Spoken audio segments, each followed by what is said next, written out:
We've been working on The Call of the Wild for a little while now, and we've gotten through chapters 1 through 3. It's only 7 chapters, so this is chapter 4. This would be our turning point, but let's see what happens in the story itself. Chapter 4. Who has won Mastership? What I say? I speak true when I say that buck two devils. Remember, pausing for a second, you want to remember that when there's dialogue, you actually want to try to almost hear it. Am I correct completely when I know that that's how to pronounce it? Not 100% sure. But that's the voice I hear in my head, so when I read it aloud, it helps me to actually try to use the context clues of the misspellings to help me hear the dialect that Francois has. So let's start again. What I say? I speak true when I say that buck two devils. This was Francois's speech next morning when he discovered Spitz missing and Buck covered with wounds. He drew him to the fire, and by its light pointed them out. "Dat Spitz fight like hell," said Perrault, as he surveyed the gaping rips and cuts. "And dat Buck fight like two hells," was Francois's answer. "And now we make good time. No more Spitz, no more trouble, sure." While Perrault packed the camp outfit and loaded the sled, the dog driver proceeded to harness the dogs. Buck trotted up to the place Spitz would have occupied as leader, but Francois, not noticing him, brought Solex to the coveted position. In his judgment, Solex was the best lead dog left. Buck sprang upon Solex in a fury, driving him back and standing in his place. Francois cried, slapping his thighs gleefully. "Look at that Buck. Him kill dat Spitz. Him tink to take the job." "Go away, Chook," he cried, but Buck refused to budge. Take a moment and we ask ourselves the questions that we need to ask to be able to analyze. So we ask ourselves, how does this impact the storyline? How does this impact the characters? Or why do you think the author included this? What purpose does it serve? I think the third question is the one that we can really look at for this particular piece, because he's really almost giving Buck a temper and giving him a bit of stubborn ability that we didn't see for a while, but now we're seeing his power rise up out of him again. Remember, way back when we read the first chapter, he was referred to as the king, and he was used to that in his old life. And then he went through a period of trial and tribulation, or, problems, and he's literally fighting his way back to the top. So that's important. Why do we think the author would have had us need to know that? I don't have the answer, but it's a question to ask, and we can talk about that. Let's keep going. He took Buck by the scruff of the neck, and though the dog growled threateningly, dragged him to one side and replaced Solex. The old dog did not like it, and showed plainly that he was afraid of Buck.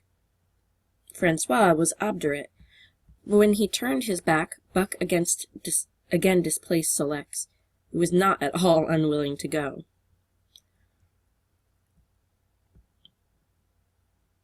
Now, you guys probably don't know what this word means, so when we're looking up vocabulary, we want to make sure we look up the word obdurate. Let's use context clues to try to figure it out here. So Francois was something. But when he turned his back, Buck again displaced Sol-leks.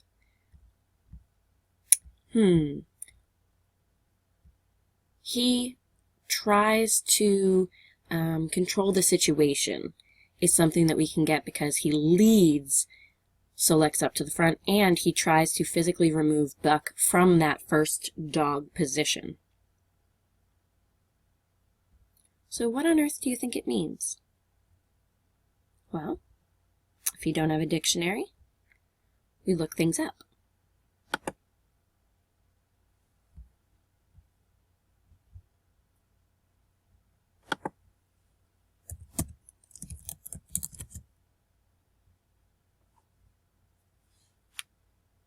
Stubbornly refusing to change one's opinion or course of action. Okay, kind of goes along with what we just said. So now we know he is himself being stubborn. Francois was angry. "Now by gar I fix you," he cried, coming back with a heavy club in his hand. He wants Sol-leks to be in the front. Buck remembered the man in the red sweater and retreated slowly, nor did he attempt to charge in when Sol-leks was once more brought forward. But he circled just beyond the range of the club, snarling with bitterness and rage. And while he circled, he watched the club so as to dodge it if thrown by Francois, for he was become wise in the way of clubs. The driver went about his work, and he called to Buck when he was ready to put him in his old place in front of Dave. Buck retreated 2 or 3 steps. Francois followed him up, whereupon he again retreated. After some time of this, Francois threw down the club, thinking that Buck feared a thrashing. But Buck was in open revolt. He wanted not to escape a clubbing, but to have the leadership. It was his by right. He had earned it, and he would not be content with less. So interesting. All the way from chapter 1, we have again the man in the red sweater coming up. And this shows us that all of the things that we experience, they have a significant impact on who we become. Even if we overcome some kind of adversity, it still leaves its mark. It's interesting.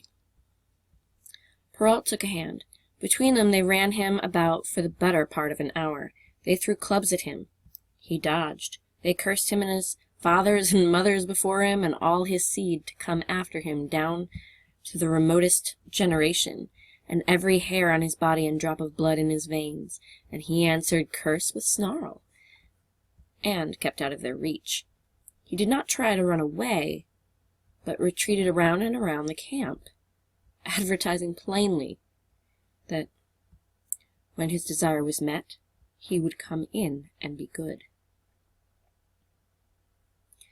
Francois sat down and scratched his head. Perrault looked at his watch and swore. Time was flying, and they should have been on the trail an hour gone. Francois scratched his head again.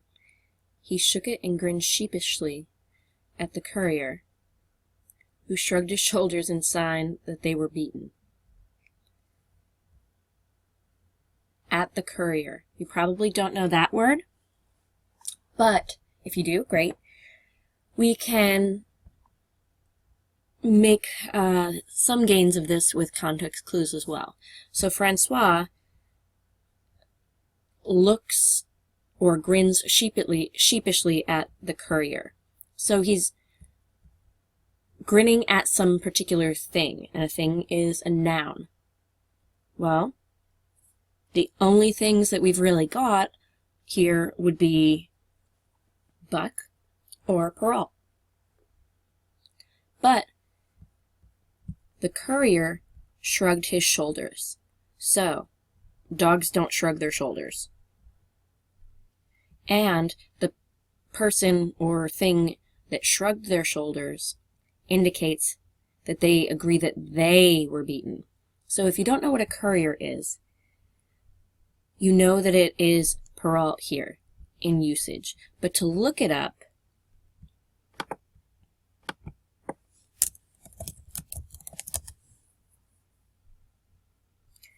It's a messenger who transports goods or documents in particular. That goes back to what we learned about Perrault working for the Canadian government, bringing packages back and forth long ago. So now you have 2 new words within the past few minutes. We used context clues both times, but we also were able to look it up, to each word up rather, to be able to make sure that we had a good idea and that that was actually something that was relatively correct. Those are skills that you're going to want to use. Whether you look something up in a dictionary or whether you use your phone, as we do in class, doesn't really matter. Or you can use a search through Google. Those are all good investigative skills that you need to have when you are a 21st century reader. Let's continue. Then Francois went up to where Solex stood and called to Buck. Buck laughed as dogs laugh, yet kept his distance. I do not know how dogs laugh. I own dogs. This one to me is something I'm going to write down in the questions portion of my reader's notebook, because I want to see where this is going. I want to think about this, but I don't want it to hold up my reading.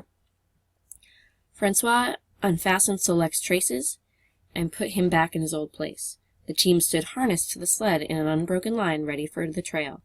There was no place for Buck save at the front. Once more Francois called, and once more Buck laughed and kept away. "Trot de club," Perrault demanded. Francois complied, whereupon Buck trotted in, laughing triumphantly, and swung around into position at the head of the team. His traces were fastened, the sled broken out, and with both men running they dashed out onto the river trail. It seems like there's a bit of personification there. Dogs don't really laugh, so that has to be just in there for the reader.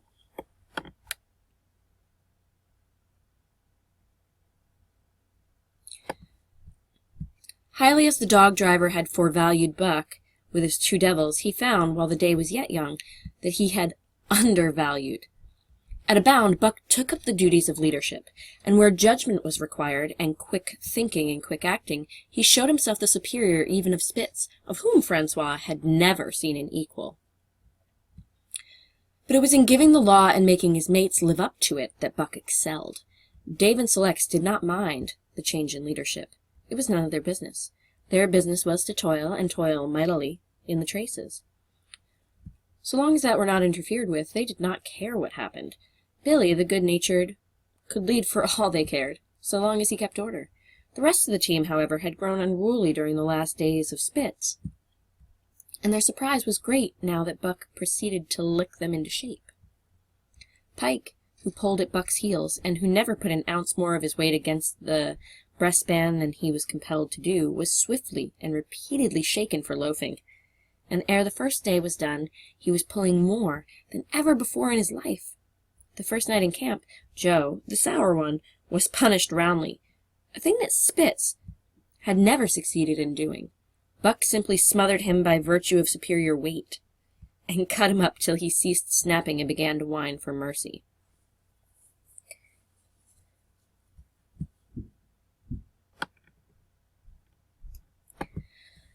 The general tone of the team picked up immediately.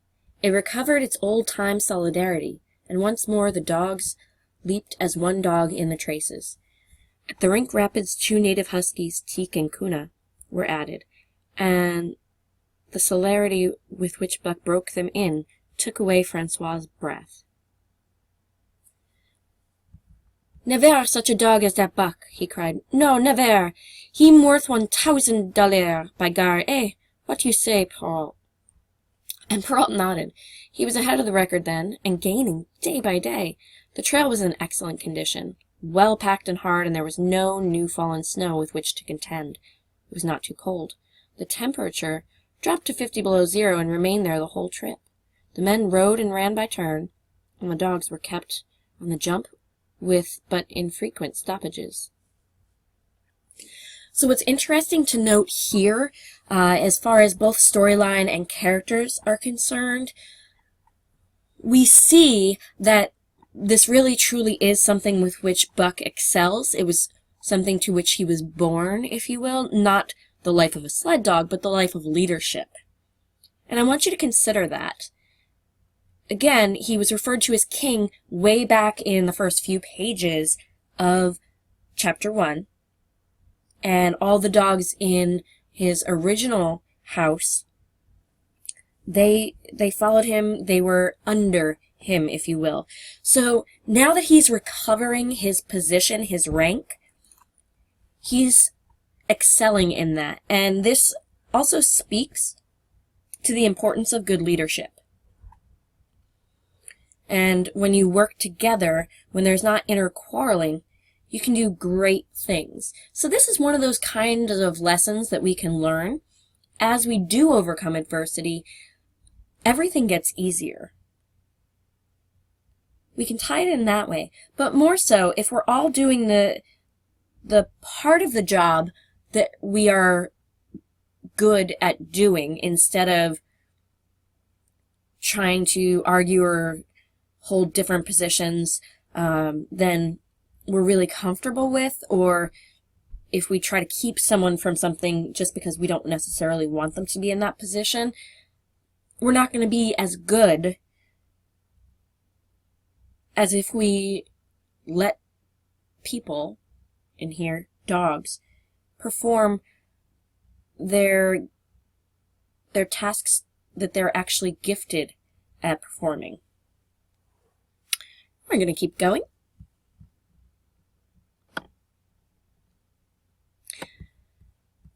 The 30-mile river was comparatively coated with ice, and they covered in one day going out what had taken them 10 days coming in.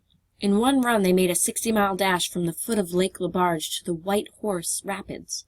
Across Marsh, Tagish, and Bennett, 70 miles of lakes, they flew so fast that the man whose turn it was to run towed behind the sled at the end of a rope. And on the last night of the second week, they topped White Pass and dropped down the sea slope with the lights of Skagway and of the shipping at their feet. It was a record run. Each day, for 14 days, they had averaged 40 miles. That's really impressive. For 3 days, Perrault and Francois threw chests up and down the main street of Skagway and were deluged with invitations to drink, while the team was the constant center of a worshipful crowd of dogbusters and mushers. Then 3 or 4 Western bad men aspired to clean out the town, were riddled like pepper boxes for their pains, and public interest turned to other idols.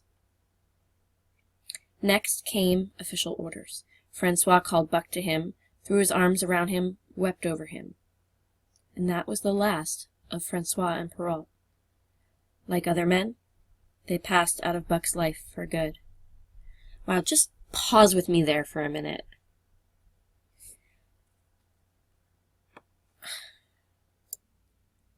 So,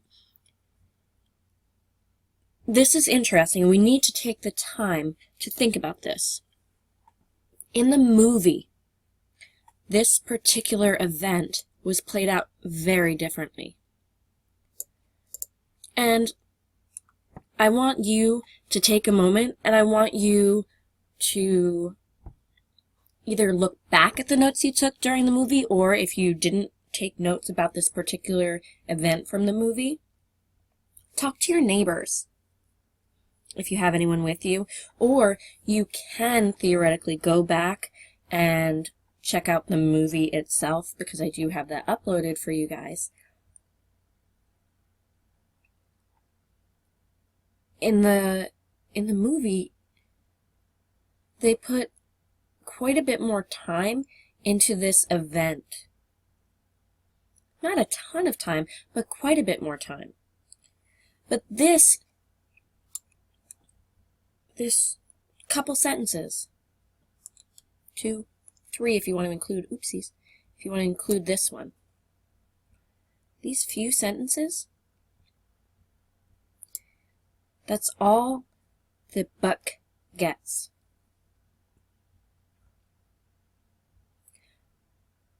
in the movie, remember, the perspective was completely different. We had a human perspective. But I wonder if these couple sentences are meant to show just how little dogs understand of the communication that they get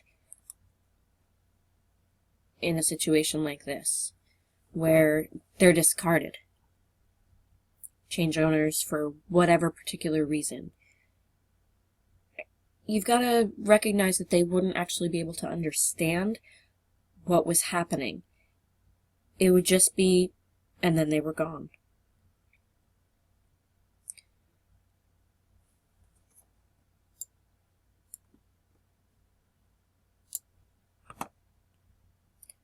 Like other men, they passed out of Buck's life for good.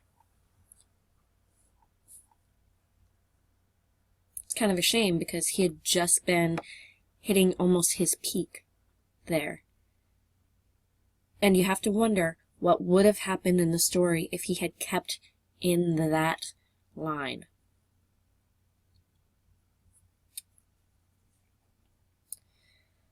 But we move on. Buck had to. A Scotch half-breed took charge of him and his mates, and in company with a dozen other dog teams, he started back over the weary trail to Dawson. It was no light running now, nor record time, but heavy toil each day, with a heavy load behind, for this was the mail train, carrying word from the world to the men who sought gold under the shadow of the pole. That's really pretty. Buck did not like it, but he bore up well to the work, taking pride in it after the manner of Dave and Sol-leks, and seeing that his mates, whether they prided in it or not, did their fair share. It was a monotonous life, operating with machine-like regularity. One day was very like another. At a certain time each morning the cooks turned out, fires were built, and breakfast was eaten. Then, while some broke camp, others harnessed the dogs, and they were under way an hour or so before the darkness fell which gave warning of dawn. At night camp was made. Some pitched the flies, others cut firewood and pine boughs for the beds, and still others carried water or ice for the cooks. Also, the dogs were fed. To them this was the one feature of the day, though it was good to loaf around, after the fish was eaten, for an hour or so with the other dogs, of which there were 50 and odd.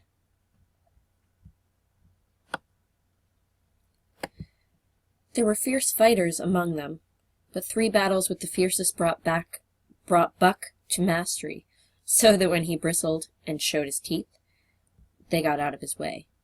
Once again, he's asserting his dominance, but notice this goes much more quickly than his struggle with Spitz. And you could say that that particular event would have obviously had an impact on him, and I want you to make some connections or make some inferences about the importance of that.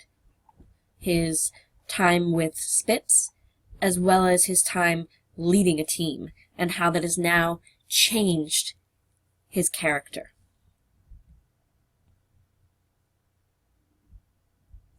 Best of all, perhaps, he loved to lie near the fire, hind legs crouched under him, forelegs stretched out in front, head raised and eyes blinking dreamily at the flames. Sometimes he thought of Judge Miller's big house in the sun-kissed Santa Clara Valley, and of the cement swimming tank, and Isabel, the Mexican hairless, and Toots, the Japanese pug. But oftener he remembered the man in the red sweater, the death of Curly, the great fight with Spitz, and the good things he had eaten, or would like to eat. He was not homesick. The sunland was very dim and distant, and such memories had no power over him. Far more potent were the memories of his heredity that gave things he had never seen before a seeming familiarity, the instincts, which were but the memories of his ancestors become habits, which had lapsed in later days, and still later, in him, quickened and become alive again.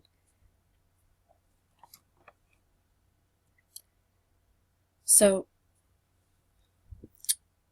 I know we have all, in some way, shape, or form, empathized with the fact that Buck was stolen, but we do see that he has not only acclimated or gotten used to his new surroundings, but we see that his instincts, to him, more of a primitive nature, are coming back out. He is less pet and more wild animal, you could say, from that particular paragraph. Sometimes as he crouched there, blinking dreamily at the flames, it seemed that the flames were of another fire, and that as he crouched by this other fire he saw another and different man from the half-breed cook before him. This other man was shorter of leg and longer of arm, with muscles that were stringy and knotty rather than rounded and swelling. The hair of this man was long and matted, and his head slanted back under it from the eyes. He uttered strange sounds, and seemed very much afraid of the darkness, into which he peered continually, clutching in his hand, which hung midway between knee and foot, a stick with a heavy stone made fast to the end. He was all but naked, a ragged and fire-scorched skin hanging part way down his back, but on his body there was much hair, in some places, across the chest and shoulders and down the outside of the arms and thighs. It was matted into almost a thick fur. He did not stand erect, but with trunk inclined forward from the hips, on legs that bent at the knees. About his body there was a peculiar springiness, or resiliency, almost cat-like, and a quick alertness as of one who lived in perpetual fear of things seen and unseen. I know we stop kind of often, but there are two things I want to point out. First and foremost, from the point where I had you identify the film and the story itself, we've departed. He didn't have this happen in the movie as we watched it. So we do need to remember that even though we watched the movie to be able to have a basic overall idea of the story beforehand, so it would be easier to focus on analysis rather than on comprehension, there are still things that are going to catch us by surprise, if you will, because they're not exactly the same. This section is definitely that. In the movie, he never was a part of just a regular mail delivery. He was always with Perrault when he was delivering something like that. And this part was certainly never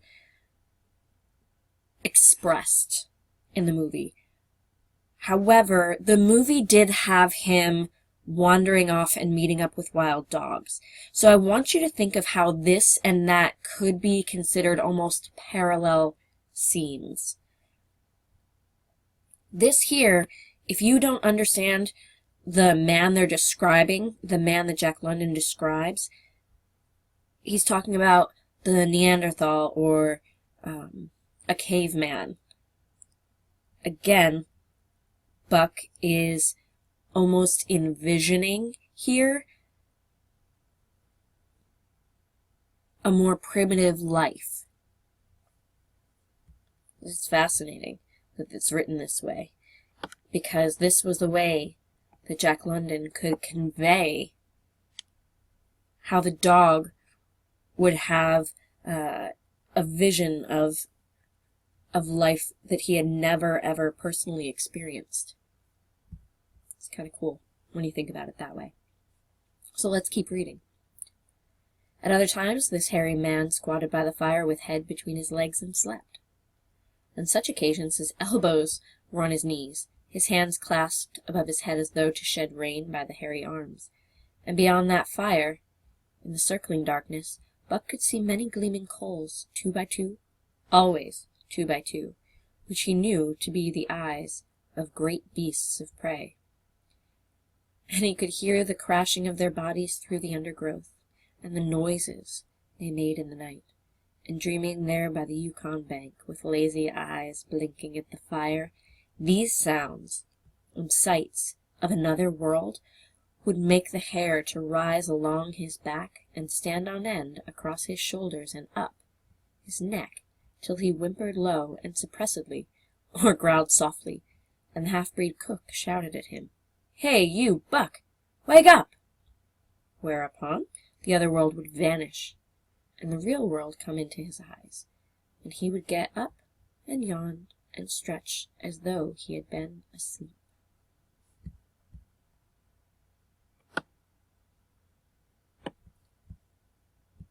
It was a hard trip, with the mail behind them, and the heavy work wore them down.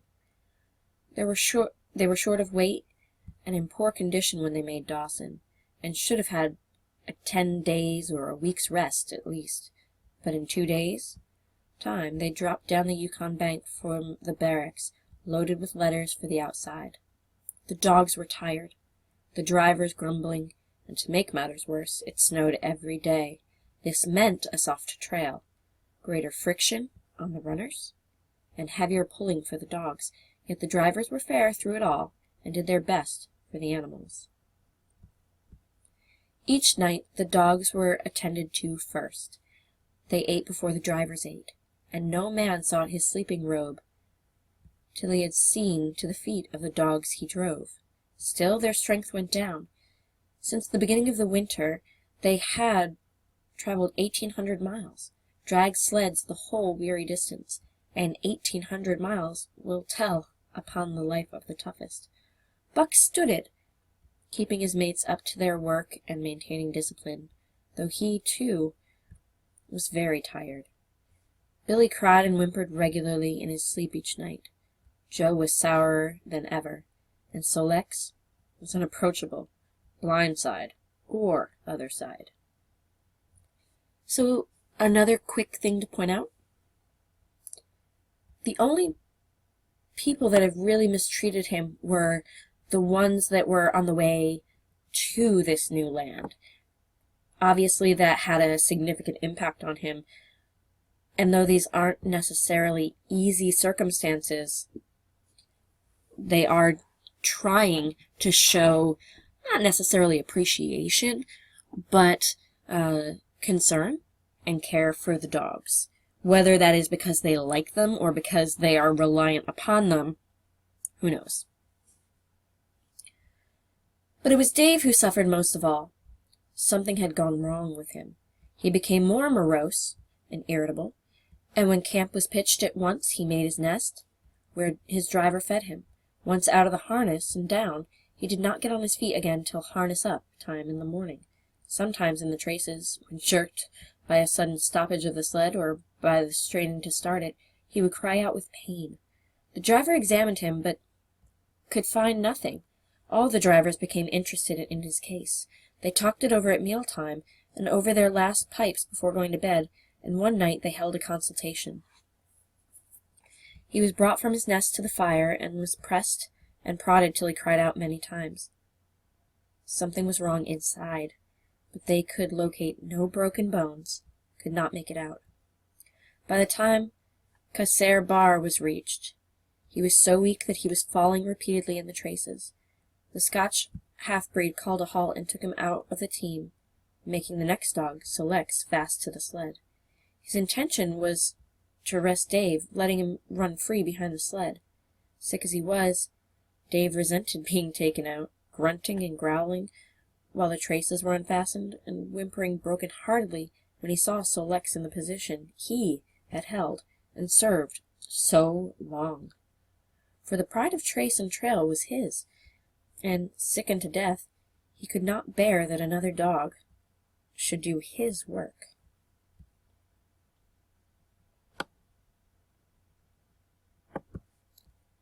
When the sled started, he floundered in the soft snow alongside the beaten trail, attacking Sol-leks with his teeth, rushing against him and trying to thrust him off into the soft snow on the other side, striving to leap inside his traces, and get between him and the sled, and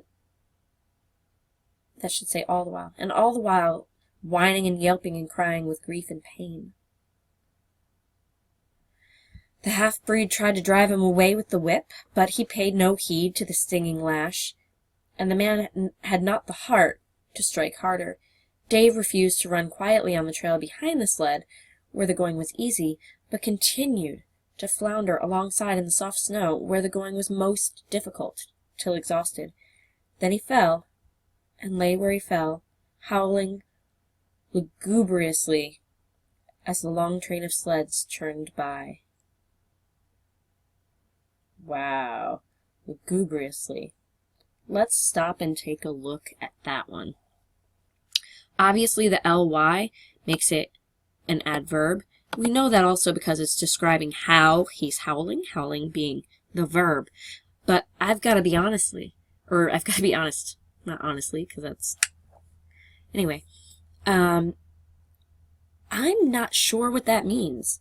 And it's also kind of spelled in a way that I don't necessarily want to do on my own, so I'm going to actually just copy and paste. Sad and dismally. So lugubrious would be an adjective. But once you add the ly, you can change an adjective into an adverb, just to keep that in mind for you. So instead of looking or sounding sad and dismal, the howling itself was sad and dismal.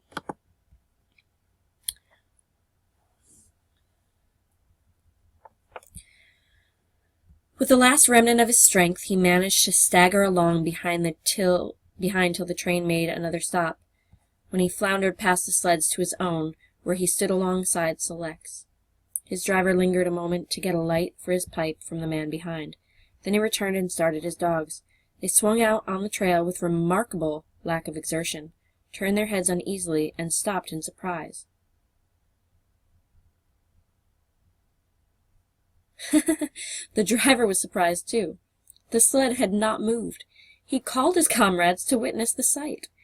Dave had bitten through both of Select's traces, and was standing directly in front of the sled in his proper place. I don't know if you get the image there. So I'm gonna try to see, like, sled dog team.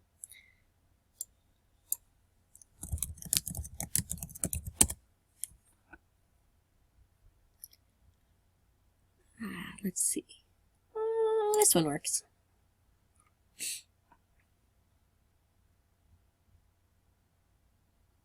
I would love it if it was clearer. Oh, there we go. So here, it means that he was towards the back, obviously, but he came in and he bit through the ropes, the traces, to put himself back in. So the dogs took off, running, but because he had chewed through it to try to get back into his place, the sled didn't move. That's kind of hilarious.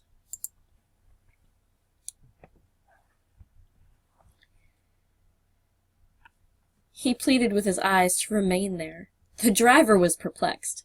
His comrades talked of how a dog could break its heart through being denied the work that killed it, and recalled instances they had known where dogs, too old for the toil or injured, had died because they were cut out of the traces. Also, they held it a mercy, since Dave was to die anyway, that he should die in the traces, heart easy and content. So he was harnessed in again, and proudly he pulled as of old, though more than once he cried out involuntarily from the bite of his inward hurt.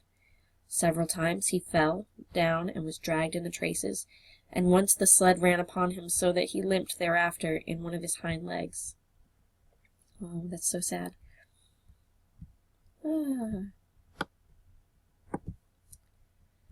But he held out till camp was reached, when his driver made a place for him by the fire. Morning found him too weak to travel. At harness-up time he tried to crawl to his driver. By convulsive efforts he got on his feet, staggered, and fell.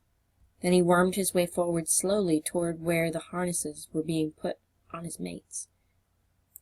He would advance his forelegs and drag up his body with a sort of hitching movement when he would advance his forelegs and hitch get ahead again for a few more inches. His strength left him, and the last his mates saw of him, he lay gasping in the snow and yearning toward them. But they could hear him mournfully howling till they passed out of sight, behind a belt of river timber. Here the train was halted. The Scotch half-breed slowly retraced his steps to the camp they had left. The men ceased talking. A revolver shot rang out. The man came back hurriedly. The whip snapped. The bells tinkled merrily. The sleds churned along the trail. But Buck knew, and every dog knew, what had taken place behind the belt of river trees. It's the end of the chapter, but what is the importance here? Aside from showing another dog with the same kind of dedication to his work, to show that it's not just Buck, Dave's devotion speaks to the kind of loyalty that we sometimes take for granted of animals. Not just their loyalty, but their pride. And it gives us something to admire of their character.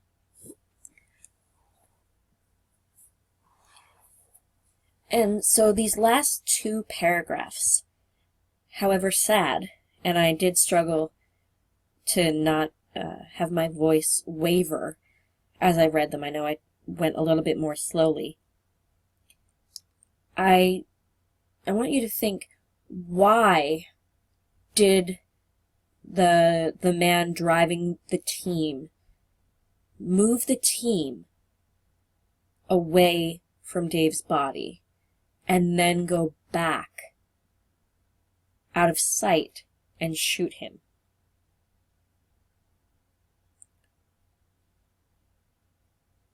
There's not necessarily one correct answer, but this is where we take our points for analysis. We ask our questions, and we have our own hypotheses.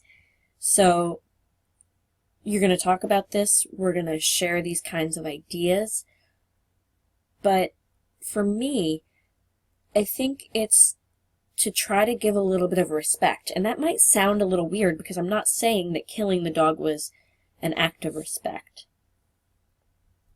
I don't think the treatment of the dogs, even though they were trying to put the dogs first, putting them to toil like this is not something I personally agree with, but there are others who completely see it as fine. I'm not about to argue any of that. But the sign of respect is for both Dave and the dogs that remain in the team. And the argument that I would make for that, the short end of it, is that Dave couldn't bear to have the others in his place. And so when he falls literally and cannot move anymore, and he's at the point of dying, the man feels that it's kind of him to put the dog out of its misery rather than let him die slowly. Whether you agree with that, whether I agree with that, that's what you can perceive that the man is doing, based off of the conversations that the men had had before. You can also say that he's kind of keeping in mind Dave's own ego, because he kept running alongside the team at his position where he was supposed to be. So obviously Jack London wants us to recognize that the dog does have a personality and does have an ego. I'm not talking like a person, but if you've ever spent time around dogs, they absolutely do feel different emotions. Shame, fear, happiness, all of those kinds of things. Not necessarily the same as we do, but you can observe them. So pride would be among those things. And so to not have either him see the team continue to move on, not put him through the misery of that. I see the man taking those things into consideration.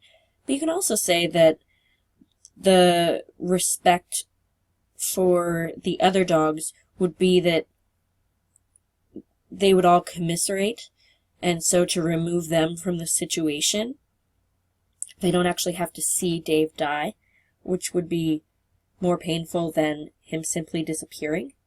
Again, not my own beliefs necessarily, but the argument could be made for that. So the last point to take into consideration is, again, coming back to the events that transpired similar to this in the movie, but at this point we know the events were not one and the same.